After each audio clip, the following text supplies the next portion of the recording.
Running a Fever, episode 425, Sarah Knauss update.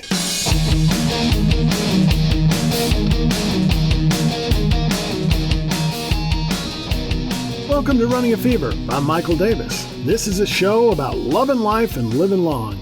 If that's what you're looking for, you're in the right place. Speaking of living long, well, you now know this episode is about Sarah Knauss, the third longest-lived person ever. You may know that I've already published an episode on her, number 169, back in 2019. If you want to check that out, you can go to runningafever.com/169. But you won't have to, because I'm going to recap what we covered in that episode here. I'm doing another episode for the same reason I did a second episode on Jeanne Calment. There is more information available now, and I wanted to publish an update to let you in on that. Who is Sarah Knauss? She is number 3 on the list of oldest verified people. You can always find the most up-to-date list on Wikipedia, and I will of course link that page in the blog post at runningafever.com/425. Sarah also has her own Wikipedia page now.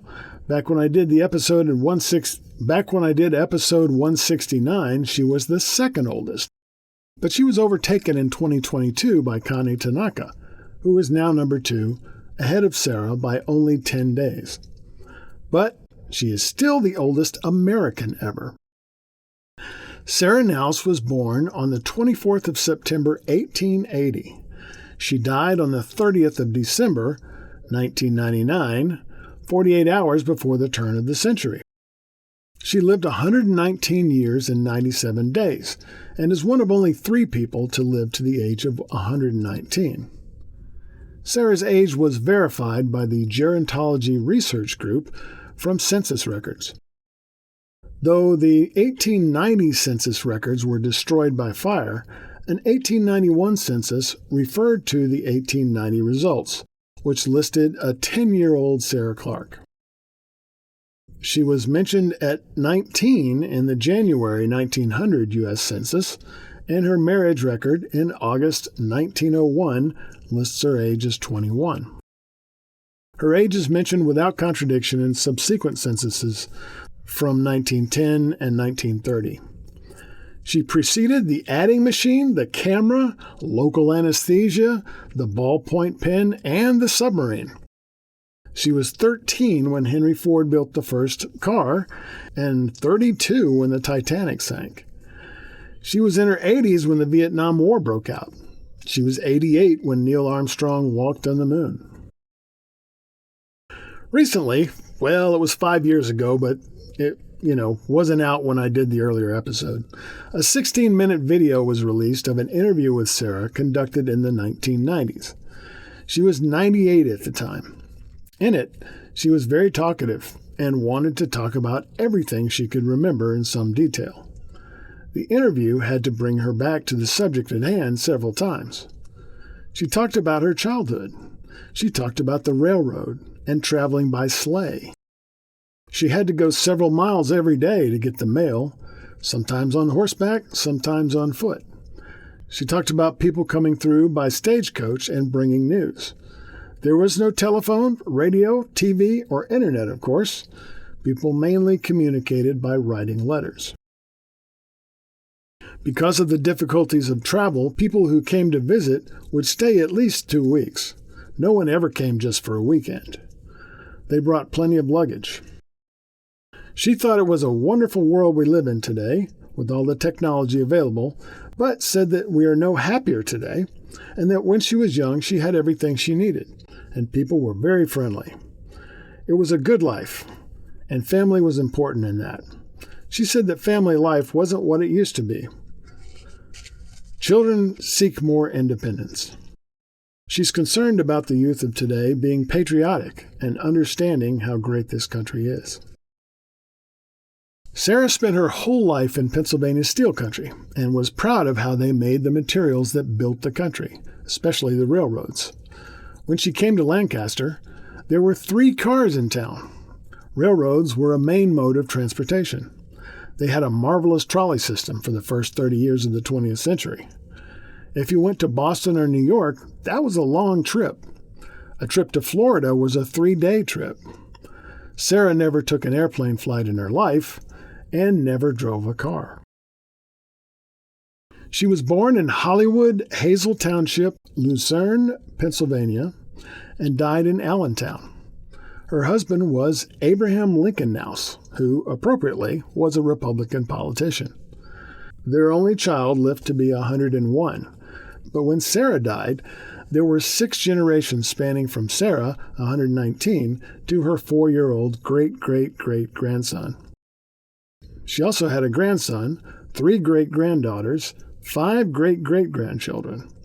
All 6 generations were featured together in a photograph for Life magazine in 1998 when Sarah was 118. There are plenty of instances of this on Google if you want to check it out.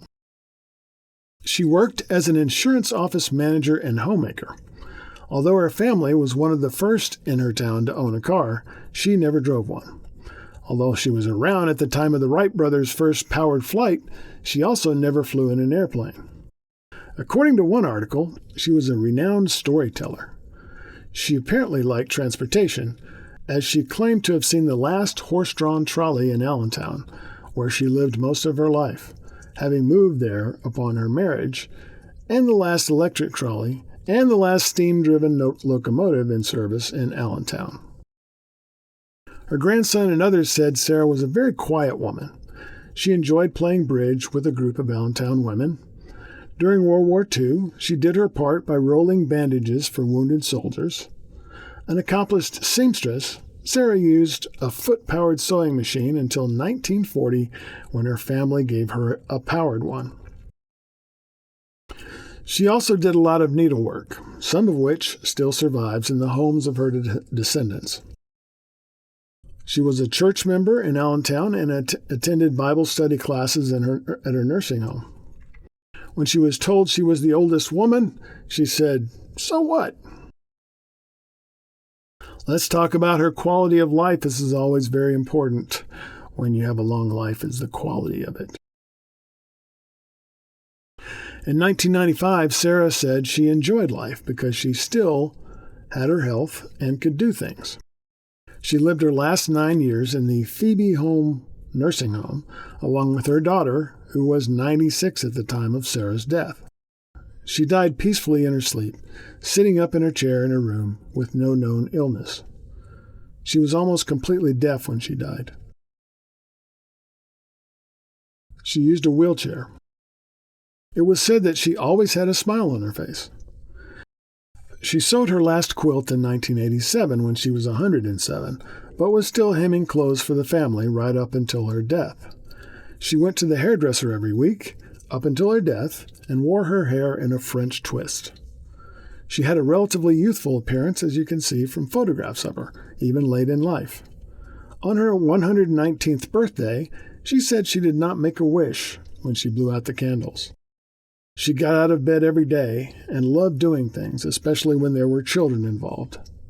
On her 119th birthday, she got up at 6:30 a.m., 3 hours before she usually did, and couldn't wait to get out of bed. She said, 119? I just can't be 119. That day, she wore an ivory crocheted dress, an ivory cashmere sweater, and pearls. Marcella Moyer-Schick, executive director of the Phoebe Dewitt Holmes Foundation, who alerted Guinness about Knauss and backed up the oldest claim with marriage and census records. She obviously is a very elderly woman, but she continues to get out of bed every day and goes to activities, especially things that have to do with children. She loves to see the children." End quote. Her favorite television channel was the QVC Shopping Network.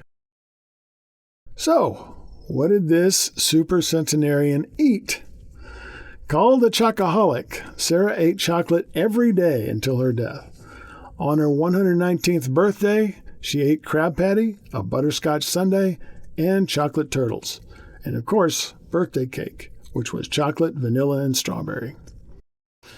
I see a trend here with the chocolate. I think I might need to start eating more chocolate. Her secret for longevity was keep busy, work hard, and don't worry about how old you are. She also said she didn't let anything upset her. Well, that's the update on Sarah Knauss. Hope you enjoyed it. And I am continually searching for information on supercentenarians. Please feel free to comment on this episode. I'd love to hear what you think of it.